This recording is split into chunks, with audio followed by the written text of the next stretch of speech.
우리 이사야 62장 말씀 함께 보겠습니다. 이사야 62장 말씀입니다. 이사야 62장 1절로 5절까지 말씀, 우리 짧은 말씀이니까요. 우리 다 같이 합독하도록 하겠습니다. 62장 1절로 5절까지 말씀입니다. 함께 읽습니다. 시작. 나는 시온의 의가 빛같이 예루살렘의 구원이 횃불같이 나타나도록 시온을 위하여 잠잠하지 아니하며 예루살렘을 위하여 쉬지 아니할 것인즉 이방 나라들이 내 공의를 뭇 왕이 다 내 영광을 볼 것이요 너는 여호와의 입으로 정하실 새 이름으로 일컬음이 될 것이며 너는 또 여호와의 손에 아름다운 관 내 하나님의 손에 왕관이 될 것이라. 다시는 너를 버림받은 자라 부르지 아니하며 다시는 내 땅을 황무지라 부르지 아니하고 오직 너를 헵시바라 하며 내 땅을 뷸라라 하리니 이는 여호와께서 너를 기뻐하실 것이며 내 땅이 결혼한 것처럼 될 것임이라. 마치 청년이 처녀와 결혼같이 내 아들들이 너를 취하겠고 신랑이 신부를 기뻐함 같이 내 하나님이 너를 기뻐하시리라. 아멘. 우리 5절 말씀 같이 한번 읽어볼까요? 시작. 마치 청년이 처녀와 결혼한 것 같이 내 아들들이 너를 취하겠고 신랑이 신부를 기뻐함 같이 내 하나님이 너를 기뻐하시리라. 아멘. 하나님께서 우리를 기뻐하십니다. 여러분, 이 사실이 우리에게 언제든지 가장 큰 위로가 되시는 우리 모두가 다 되었으면 좋겠습니다. 오늘 본문은요, 사실 61장 10절부터 읽어야 맞습니다. 61장 10절의 말씀 우리 제가 한번 읽어보도록 하겠습니다. 61장 10절에 보면 내가 여호와로 말미암아 크게 기뻐하며 내 영혼이 나의 하나님으로 말미암아 즐거워하리니 이는 그가 구원의 옷을 내게 입히시며 공의의 겉옷을 내게 더하심이 신랑이 사모를 쓰며 신부가 자기 보석으로 단장한 값게 하셨습니다. 그러니까요 61장 10절에서 11절의 내용이요 구체적으로 이제 어떻게 실현되는가가 62장 내용입니다. 그러니까 61장의 지금 내용이 뭐예요? 내가 여호와로 말미암아 크게 기뻐하고 내 영혼이 나의 하나님으로 말미암아 즐거워한다. 그 이유는 그가 구원의 옷을 내게 입히시고 그리고 공의의 겉옷을 내게 더하시니라. 근데 그 모습이 뭐와 같다고요? 신랑이 사모를 쓰며, 사모는 잘 꾸며진 것, 그런 어떤 모자 같은 그런 건데요. 신랑이 사모를 쓰며 신부가 자기 보석으로 단장한 값게 하셨습니다.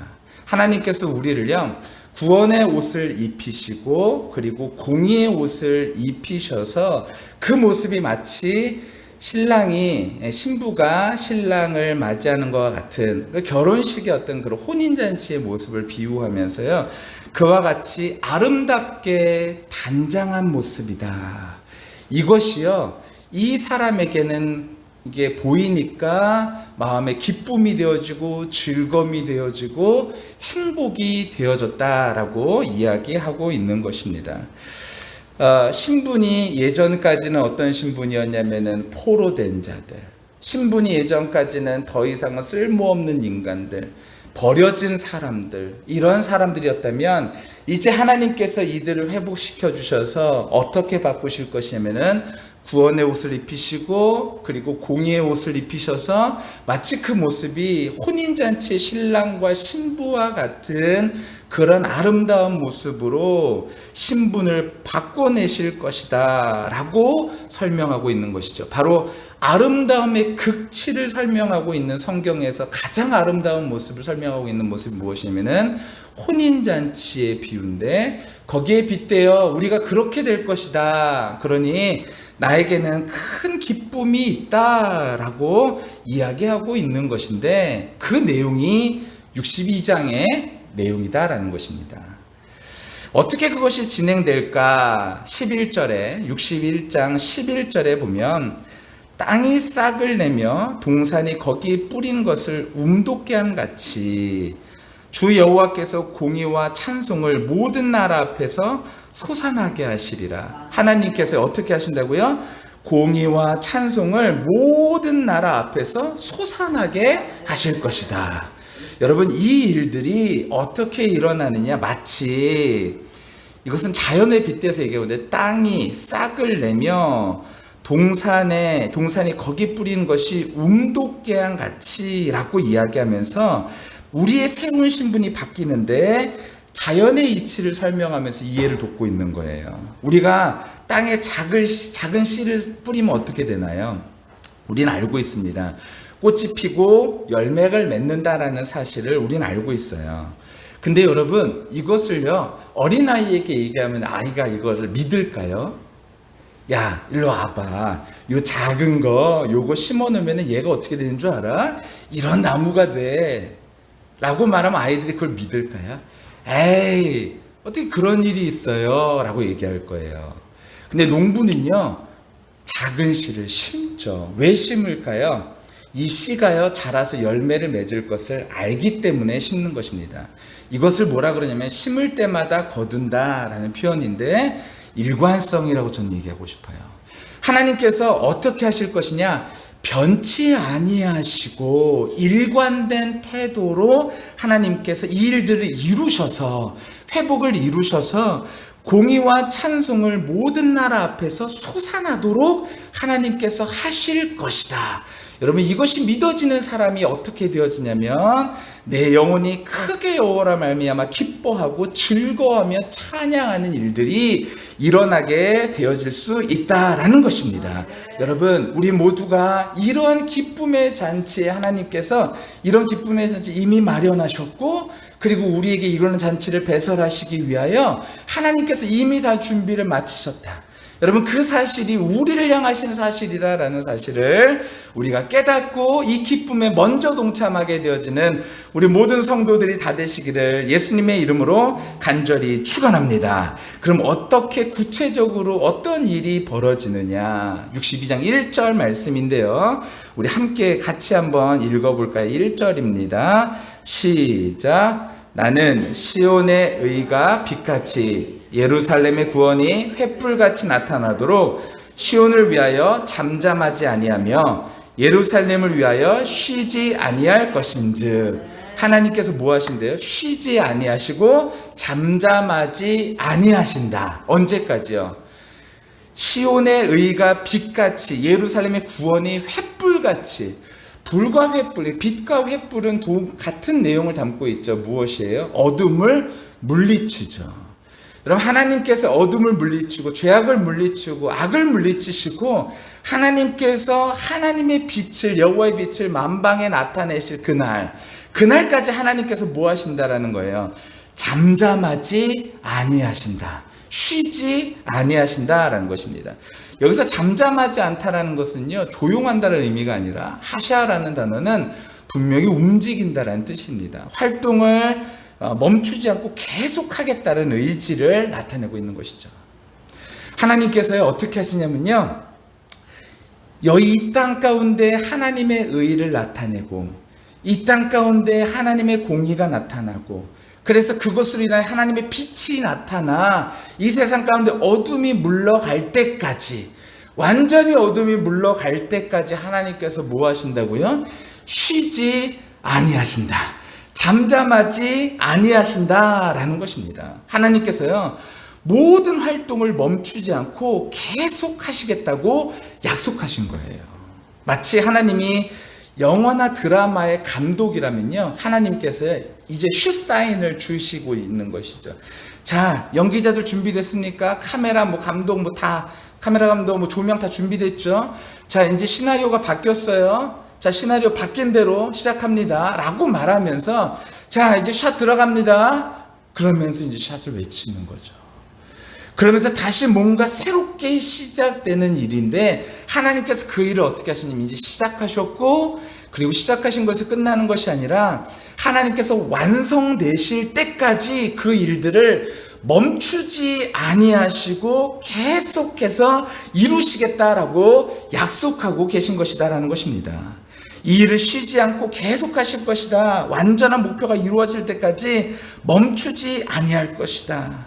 예루살렘을 위해서 쉬지 않는다. 그러니 여러분, 우리의 삶 속에요, 어떤 벌어지는 모든 상황 가운데 하나님의 역사가 절대로 쉬지 않는다는 사실을 여러분 믿으시기를 간절히 축원합니다.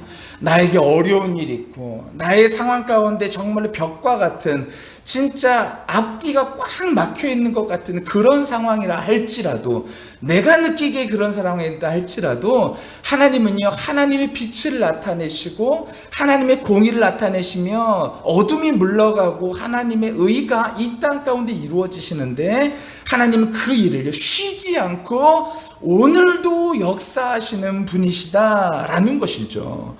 여러분, 코로나 속에서도요, 하나님은요 열심을 가지시고 이 일들을 하나님께서는 쉬지 않고 역사하고 계심을 여러분 믿으시기를 간절히 축원합니다. 이렇게 확진자가 많고 이렇게 어려운데요, 여러분 성경을 가만히 보면요, 하나님께서 우리를 좋게만 냅두는 것이 아니에요.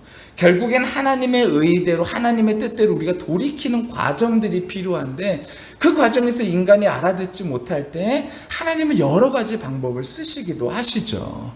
여러분, 이 코로나 과정 가운데 하나님께서 역사하시지 않는 것이 아니라 하나님께서 지금도 역사하시지만 인류가 그 사실을 깨닫지 못하고 알아듣지 못하고 행하지 못하고 돌이키지 못하는 그 죄가 있음을 여러분 인정할 때까지 하나님께서 어쩌면은 이 큐사인을 내려놓지 아니하시고 계속해서 이 씬을 찍어 나가실 수도 있다라는 거예요.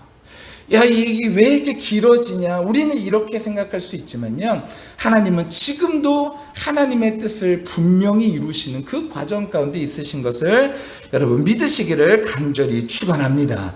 개인적인 어려움 속에서도요, 하나님이 지금 열심을 가지시고 일하고 계심을 여러분 우리는 믿어야 될 줄로 압니다. 하나님은요 언제든지 열심을 가지고 계세요. 어떤 열심이요? 이 땅 가운데 의의 빛이 그리고 구원이 횃불같이 나타날 때까지 그 일들을 포기하지 아니하시고 일하신다라는 것입니다. 근데 그 일하시는데요, 어떻게 일하시느냐? 하나님만큼 열심을 가지시고 일하신 분이 또 어디 계실까요? 하나님은 지치지 아니하십니다. 그리고요 열심히 쉬지 않고 일하시죠. 그 이유는 단 한 가지죠. 우리를 사랑하시기 때문에 신부를 얻기 위해서 열심을 내시는 것이죠. 연인들이 사랑하면요 입이 부르트면서도 만나죠. 저도 아내하고 연애하면서 어쩔 때는 막 진짜 새벽같이 통화하고선 그 다음날 아침에 또 새벽같이 일어나야 되는데도 그 일을 반복하고 있는 저를 보면서 때로는 신기한데 제 몸이 반응하죠. 피곤할까요? 피곤하지 않을까요? 피곤하긴 해요. 근데 저는요, 피곤과 지침은 다른 단어라고 생각합니다. 지치는 것은 마음이 이렇게 가라앉는 거죠. 근데 피곤한 거는 몸이 못 견디는 거잖아요. 사랑하면요, 안 지치죠. 하나님은 우리에게 지치지 아니하십니다. 하나님께서 우리에게 지치지 아니하시고 하나님의 일들을 끝까지 이루시는 분이심을 오늘 성경을 통해서 우리는 볼 수 있죠. 호세아서에는요, 이스라엘과 하나님과 관계를 마치 남편을 저버린 음란한 여인과 그럼에도 불구하고 끝까지 사랑하고 용납하는 남편의 모습으로 묘사합니다. 하나님은요 지치지 아니하시죠. 그 결과가 무엇입니까? 2절에서 3절이에요. 우리 2절 3절 같이 한번 읽어볼까요? 2절 3절입니다. 시작. 이방 나라들이 내 공의를 뭇 왕이 다 내 영광을 볼 것이요 너는 여호와의 입으로 정하실 새 이름으로 일컬음이 될 것이며 너는 또 여호와의 손의 아름다운 관 내 하나님의 손의 왕관이 될 것이라. 아멘. 하나님께서 뭘 주시겠대요? 새 이름을 주시겠대요. 새 이름. 이스라엘 문화에서도 이름을 짓는다라는 것은 굉장히 중요한 일입니다. 왜냐하면 이름과 성품을요 떼지 않았거든요. 그래서 긴밀하게 관계되어 있다고 생각했기 때문에 이들은요 이름을 짓는데 굉장히 중요하게 생각했습니다. 이런 이유로요 자녀의 이름을 짓는 것이 매우 중요한 의미로 그들에게는 여겨졌죠. 사람이 너를 기억하고 부를 때 이제 하나님께서 불러주신 새 이름으로 너를 부를 거라는 거예요. 왕과 혼인한 사람을요 그 이름을 부르지 않죠. 왕과 혼인한 사람이 이제 석자를 부르지 않고 왕비로 부르죠. 사람들은요 더 이상 그 이름을 부르지 않습니다. 이제 하나님이 우리에게 새 이름을 주신다고 약속하셨습니다. 그리고 우리를 하나님의 손 안에 있는 빛나고 아름다운 왕관에 비유하고 있죠. 하나님의 백성은요, 이제 하나님의 손 안에서, 하나님의 보호 안에서 거주하며 매우 귀중한 소유물로 기쁘고 존귀하고 아름다운 존재가 될 것이라고 말씀하고 있는 것입니다. 너는 또 여호와의 손에 아름다운 관, 내 하나님의 손에 왕관이 될 것이다. 이것은요, 가장 아름다운 것. 그러니까 하나님은요, 마지못해 이스라엘 백성들, 이놈들 골칫덩어리인데 내가 구원해야지, 이것이 아니라, 억지로 되찾으신 것이 아니라 마치 귀한 보석을 되찾듯이 그들을 찾고 계신 것이죠. 그리고 그들의 가치와 위상을 바꾸시겠다라는 것입니다. 그러니 하나님의 백성은요, 하나님이 그들에게 주신 약속들을 잊으실 것이라고 두려워할 필요가 없는 것입니다. 하나님이 우리를 잊으면 어떡해? 우리가 이와 같이 범죄했는데 하나님 우리를 잊으시면 어떡하지? 하나님은요, 그리스도 예수 안에서 우리의 사랑을 결코 끊을 자가 없는 것이죠. 무엇도 우리를 그리스도의 사랑에서 끊을 수가 없는 것입니다. 왜냐하면 하나님께서요, 우리를 어떻게 사랑하셨냐면요, 그냥 마지못해 사랑하신 것이 아니라, 구원하신 것이 아니라 우리를 정말로 사랑하셔서 가장 귀한 것을, 하나님 손에 있는 가장 귀한 것을 찾듯이 우리를 찾아서 우리를 그와 같은 가치로 다시 한번 회복시키시겠다라는 것이기 때문에 하나님께서 우리에게 주신 약속을 하나님이 잊으실까 두려워할 필요가 없는 것이죠. 하나님의 백성은 하나님의 가장 소중한 소유물이기 때문입니다. 하나님이 왜 우리를 부르셨을까요? 바로 그것은요, 우리를 그리스도의 버금가는 위상을 갖게 하기 위해서, 그래서 우리를 향한 열심을 이루고 계신 것이죠. 우리로 하여금 왕같은 제사장으로, 하나님의 자녀로, 하나님의 기업을 물을 자로 하나님께서 우리를 택하여서 우리의 위상과 우리의 모든 것들을, 가치들을 회복시키시기 위하여 하나님이 우리를 부르셨고 우리에게 새 이름을 주셨다라는 것입니다. 때로는 주저앉아서 질척거려도 하나님은요, 우리를 결코 포기하지 않으십니다. 여러분, 고집과 고집이 만나면 누가 이길까요? 왕고집이 이깁니다. 고집이 더 센 사람이 이기죠. 그런데 인생이 고집을 부리면 몇 년이나 부릴까요? 기껏해야 80년에서 90년, 100년 부리면 많이 부리고 끝나는 것이겠죠. 하나님도 우리의 회복에 대한 고집이 있으십니다. 그래서 별명이 하나 있는데, 하나님은요, 영원하신 분이십니다. 누가 이길까요? 인생이 이길까요? 하나님이 이길까요? 하나님이 이기시죠. 뻔한 싸움입니다. 어떤 사람은 얻어 터지고 돌아오는 경우도 있고, 인생 막대기라고 말하는, 어떤 사람은 말로 잘 타흘려서 돌아오는 경우도 있죠. 얻어맞고 돌아오는 사람, 사실 그것도 복입니다. 하나님은 그 정도로 우리에게 열심을 가지고 계신 것입니다. 때로는 이러는 것 같아요. 왜 하나님께서 계속 내 삶에 개입을 하시지? 왜 이렇게 우기시나? 그런데 가만히 보면요, 하나님께서 우겨주시는 것이 감동입니다. 내 삶 속에서 내가 틀리는데 하나님께서 계속 뭔가 말씀으로 내가 기도할 때마다 계속 내 마음속에 주시는 말씀이 있다라는 거. 그래서 내 마음을 계속 우기세요. 너 그거 아니잖아, 그거 아니잖아 라고 계속 우겨주시는 거. 여러분, 그것이 감동입니다. 우리는 자격도 안 되죠. 하나님이 말씀하세요. 우리 안에 힘이 없다고요. 그래서 하나님께서 우리에게 요청하시죠. 나의 안에 거하라고 요청하십니다. 그래서 우리 찬양 있잖아요. 나의 안에 거하라. 이 찬양 제가 가사를 한번 읽어드리면요, 나의 안에 거하라. 나는 내 하나님이니 모든 환난 가운데 너를 지키는 자라. 내가 너를 지명하여 불렀나니 너는 내 것이라. 내가 너를 보배롭고 존귀하게 여긴다. 여러분, 이 찬양이 하나님의 음성으로 들려지는 이 시간이 되어졌으면 좋겠습니다. 우리 같이 이 찬양 한번 해볼까요?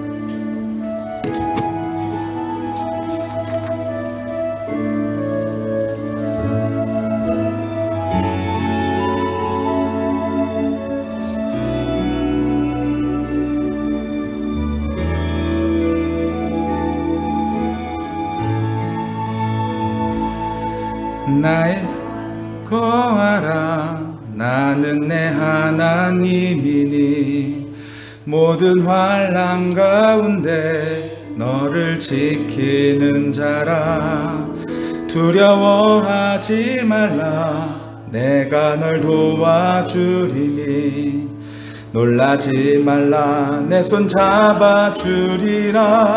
나의 안에 거하라 나의 안에 거하라.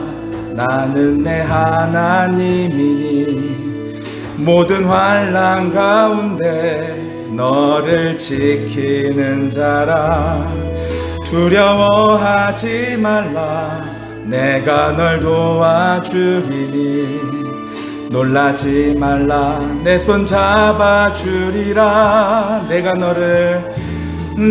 너를 지명하여 불렀나니 너는 내 것이라.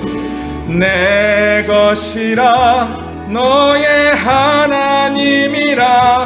내가 너를 보배롭고 존귀하게 여기노라. 너를 사랑하는 내 여호와라. 여러분, 하나님께서요 우리를 지명하여 부르셨고, 그래서 내 것이다, 내가 너를 보배롭고 존귀하게 여긴다. 여러분, 우리가 어떤 모습이 있어서 우리를 구원하신 것이 아니라 하나님께서 우리를 사랑하시기 때문에 하나님께서 고집스럽게 우리를 구원하시고 우리를 끝까지 추적하시는 줄 믿습니다. 우리 다시 한번 이 찬양할게요. 나의 안에 거하라 나의 안에 거하라. 나는 내 하나님이니 모든 환난 가운데 너를 지키는 자라. 두려워하지 말라 내가 널 도와주리니 놀라지 말라 내 손 잡아주리라. 내가 너를 지명하여 불렀나니 너는 내 것이라.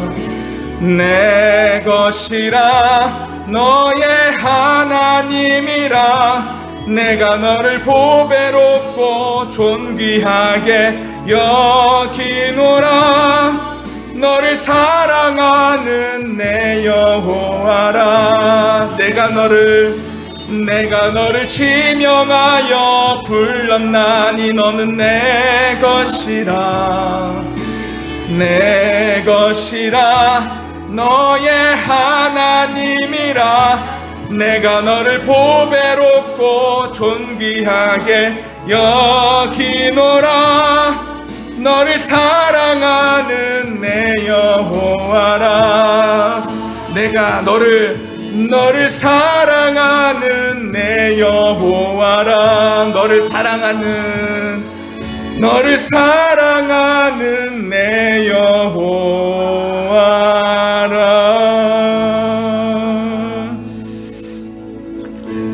여러분, 그러니까요 우리가요 아니야, 나 포기하고 싶어, 내 안에서 분명히 내가 정말 이건 할 수 없어 라고 생각하고 좌절하고 넘어질 어떤 그런 순간이 되어질 때도요, 여전히 우리는 하나님 앞에서 새로운 피조물이고 새로운 이름을 부여받은 사람인 것을 여러분 믿으시고요, 우리 모두가 이제는 더 이상 거기에 휩쓸려 살아가는 것이 아니라, 세상에 휩쓸려 살아가는 것이 아니라, 우리의 내면의 잘못된 소리에 휩쓸리는 것이 아니라 하나님의 음성에 반응하는 저와 우리 모두가 다 되시기를 간절히 축원합니다. 구체적으로 어떤 이름을 주셨나요? 4절 말씀입니다. 다시는 너를 버림받은 자라 부르지 아니하며 다시는 내 땅을 황무지라 부르지 아니하고 오직 너를 헵시바라 하며 내 땅을 뷸라라 하리니 이는 여호와께서 너를 기뻐하실 것이며 내 땅이 결혼한 것처럼 될 것임이라. 여러분, 이제 우리에게 어두웠던 시간들, 어디로 갈지, 내 안 누가 책임지나 혼란스러웠던 시간이 다 지나가고 이제 새로운 신랑, 신부가 생긴 것이죠. 그 자를 이제 어떻게 대우하라 보라라는 것입니다. 이전에는 버림받았다, 가능성 없는 황무지와 같았다. 그런데 이제 새 이름을 주시는데 어떤 이름을 주십니까? 첫 번째 이름은 헵시바죠. 바로 나의 기쁨이 그녀에게 있다. 여러분, 놀랍지 않습니까? 하나님께서 기쁨을 어디에 두고 사시느냐? 나에게 두고 사신다라는 거예요. 생각만으로도 가슴이 벅차오릅니다. 내가 너 때문에 산다, 뭐 그런 말 아니겠습니까? 너가 희망이고 내 기쁨이다. 이스라엘이 견뎌야 했던 온갖 일들 속에서 그들에 대한 하나님의 애칭이 얼마나 큰 위로와 원천이 되었을까요?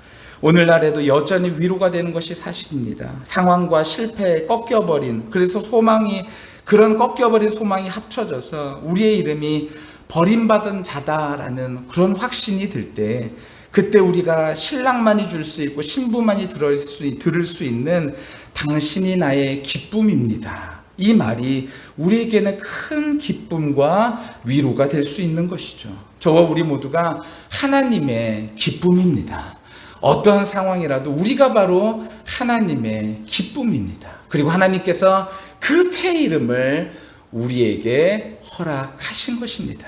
여러분, 두 번째로 그거를 성이 안 차니까 뷸라라고 말씀하셨죠. 뷸라가 무엇입니까? 결혼했다라는 것이죠. 마음만 눈으로서는 안 되겠다. 결혼을 결심하고 아내로 받아들인다라는 거예요. 여러분, 아내로 받아들이는 순간 어떤 일이 벌어질까요? 하나님께서 우리를 아내로 받아들이는 순간, 여기서 결혼하다라는 단어가 중요한데, 이 단어가 무엇이냐면은 바알이라는 단어입니다. 이 바알이라는 단어가 무엇이냐면요, 어떤 의미가 있냐면요, 통치하다, 다스리다, 그리고 책임지다라는 뜻이 있습니다. 여러분, 우리가 어떠한 과거에 어떤 문제가 있다 할지라도요, 하나님께서 우리를 신부로 맞아주셔서 이제 우리의 모든 것들을 하나님께서 책임져 주신다는 거예요.